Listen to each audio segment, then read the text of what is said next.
What's going on, everyone? Welcome back to another episode of Canescast. I am your host, Garrett. We are here just a couple days before the big bowl game here in 2023. We will be taking on the Rutgers Scarlet Knights. A game that actually used to be somewhat of, I wouldn't say a rivalry, but we did play on a yearly basis back when Miami was and Rutgers were both in the Big East. Rutgers now in the Big Ten. Miami currently in the ACC. So a few things have happened since we last had a show. We did take a couple week break here, and I did want to get an episode out after the recruiting season. The early signing window was over to have a better understanding of what the class was going to look like, and then something before the game was going to happen here in just about another 3 days from today. Today is Christmas. I'm filming this on the holidays. And we have the Miami Hurricanes playing their game here on the 28th. So let's start off with the prediction of the game. I've watched a little bit of Rutgers. They did have a pretty good game going against the Ohio State Buckeyes that I was watching. They were able to move the ball down into the red zone several times, but they just weren't coming up with touchdowns. So They run an offense. It looks like if their players are all going to play, that we're in that game for the most part. It's with the way things are now. The transfer portal window comes in before the end of the season. So, like Miami has had several players that have jumped off the ship. One I'm not all that thrilled about in Colby Young, deciding and moving on to play the remainder of his college career at another place other than Miami. So this kind of stuff happens.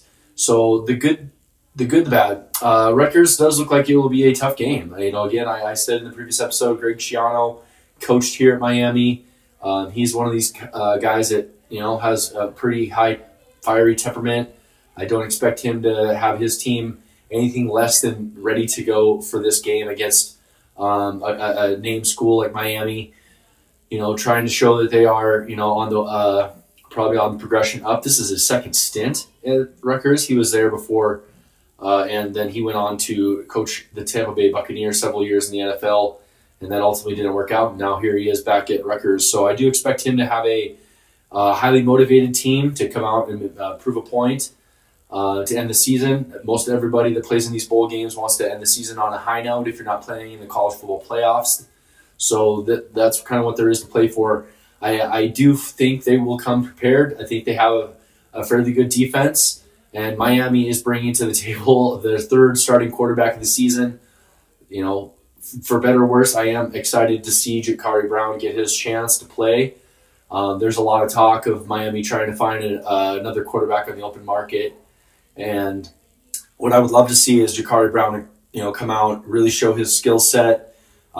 Put a stamp on this season. I feel like it's a real travesty the coaching staff didn't get him more snaps during the course of the season. At least get three games under his belt to where he's not in bowl season. Trying to come off the bench basically cold and then trying to get Miami to a win that would get us to 8 wins. Hopefully, the 8-5 season's it's not bad. That's slight progress from the 5-7 season that we had a year ago. Certainly, there's been cases for some games that have not gone Miami's way for whatever reason. We've covered those in previous episodes. So, we would like to see Miami Hurricanes get this last victory of the season, and I would again this guy right here. I would love to see Jakari Brown really play well. Be a threat with his running ability. Show why he may. Have a chance to be the guy for Miami. It will be interesting to see how the game plays out and then what he chooses to do after the season. Because if what the talk is that Miami is still looking for another quarterback, maybe he feels, slighted at the end of the day by that, and he very well could do like some of the other guys have and move on to play the remainder years of his college career. So I will put a prediction for the game. I think. I'm going to go with Miami. Miami showed me earlier this season that coming off a bye week that they were really not ready for that game. There will be several starting player changes because our two safeties have decided to go ahead and put their names in the NFL. good for them. I want to wish Cam Kinchins and James Williams both well in the league. Leonard Taylor has decided to go ahead and forgo his remaining eligibility. So I do think that having seen Mario Cristobal's ability to, put time away from the grind of the regular season, and is he going to get team ready for the game? I don't know that I feel that that's what he's good at right now. We'll come back. We'll talk about Mario Cristobal's strengths here shortly, but I do feel like that is something I don't know how he's going to fix that, because I think the coordinators I would expect to be back. The offensive and defensive coordinator, Lance Guidry's done some good things. I feel good about what they've done as a unit. I don't know that I feel good about the offenses. I think there's some positive things. The offensive line's played well. There's receivers have stepped up with Tad. We're losing, I think, one of our most serious threats in Colby Young, so that's not great. So I want to say I'm going to call this a Rutgers victory. I think it will be, one of these games, like we'll say Rutgers. I don't think they have the ability to put the ball in the end zone. I think our strength is defensively. I think Guidry will be ready, so I'm going to say it's a low-scoring game. We'll say 17-10 game. I love Jakari Brown. I've really wanted him to play all season. I just feel like it's really a disservice to put him in at this point of the season and then expect him to come out and ball. He has that potential. I mean, he could be if they run the offense the way I think Rutgers runs their offense. It's a kind of a option read offense that things could go really well.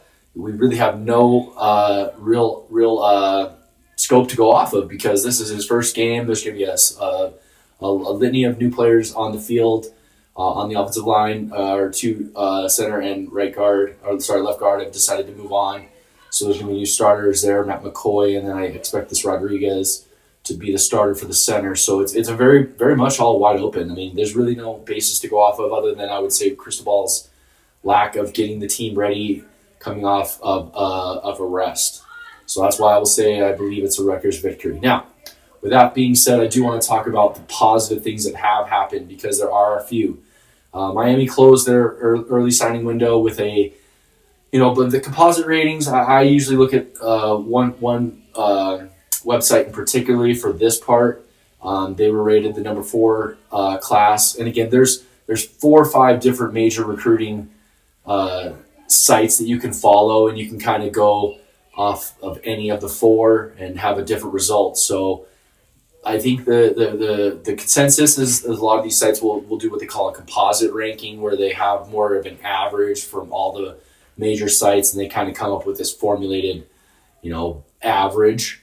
So with that, I think it's a good way to go, because you have guys like JoJo Trader, who's the number 15 player in the ESPN site, where he's somewhere in the 150s as far as 247 sports, and so there's somewhat of a balance there. Is he one of the best players, or is he one of the very good players in America? You have no idea at this point, but I am excited about the receiving crew they did bring in. I was glad that they kept Chance Robinson, JoJo Trader, and Nye Carr in this class. I thought with the way things went through the season, because those guys were committed all through the season, it could have gone very much the opposite direction. They could have easily, as talented players, decided to take their talents elsewhere with being discouraged, because I as a fan was certainly discouraged at times. So really good on that front. I do think the defensive line was actually the real haul there, and what I want to say about the recruiting is I don't think the recruiting is a staple necessarily that's going to lead to ultimate guaranteed success. What is good is that the guys that are in the top of this rankings generally are teams that are very good at the end of the season. So Miami having a 7-5 record and then ending up at the number 4 class is a good sign. But that's really the strength of Mario Cristobal's.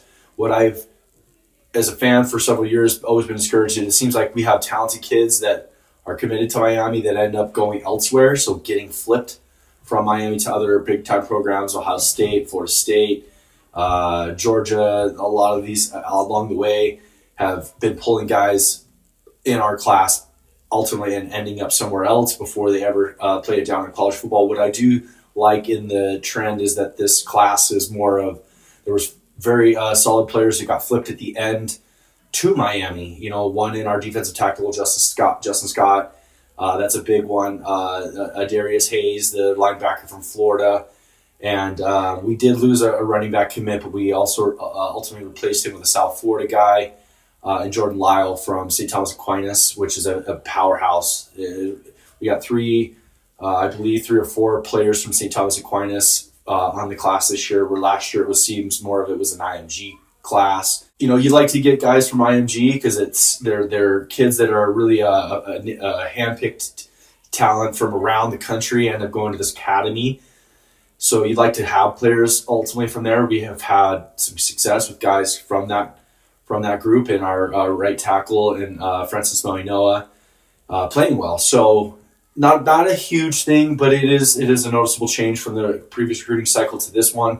No IMG kids, but there are other powerhouse programs in South Florida. That's what the main thing of the advantage of Miami Hurricanes is that this talent in this end of the country is superb. I mean, if you get the talented kids from the high schools around this area, then you should be in a good spot for success on the college level. So kudos to Mario Cristobal for recruiting extremely well with having not a great season and in some cases real bad coaching mishaps, and still being able to go ahead and flip guys from other great programs. I mean, there was 2 Ohio State commits that we ended up going ahead and flipping to Miami, which again in the past has really gone the other way. So, I'm not going to sit here and say, everything's going to be fine and dandy next year. We're going to be right there, because I still think there's a lot of questions to answer. But that is good. I will take a win when a win is due, and I'll say that is a very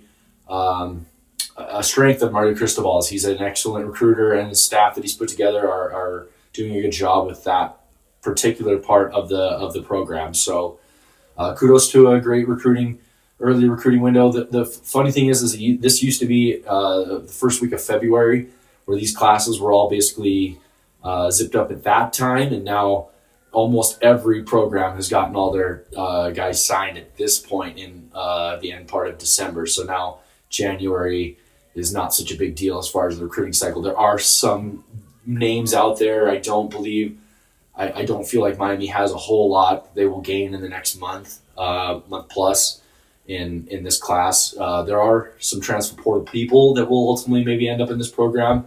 And I don't want to say I lean too much into that. I know there's a little bit for the quarterback position that they're still looking forward, and this time of filming this has not been sealed. So, that's where we're at with the Miami Hurricanes and the Canescast thoughts. We want to wish you all a Merry Christmas. Hope you're all enjoying your family, and hopefully you will be able to watch this show before Miami takes on Rutgers in the 2003 Pinstripe Bowl in Yankee Stadium. And go Canes. I know I predicted it to not go their way. There's not that this guy doesn't want to see that happening, but I think it is a tough spot to put a guy that's coming off the bench and a guy that system-wise doesn't.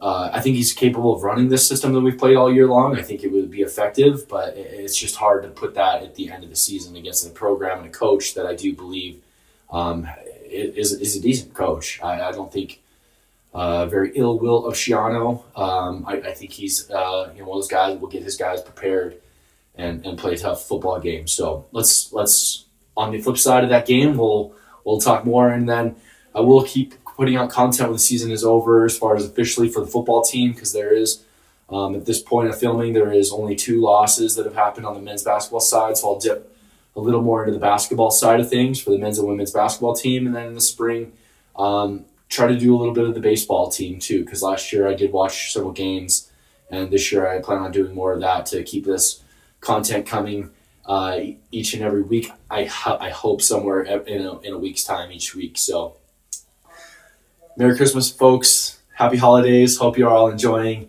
your families as I am here, and we all love the Miami Hurricanes. So thanks again for tuning in. Spread the word, and we'll see you guys next year. Have a great day.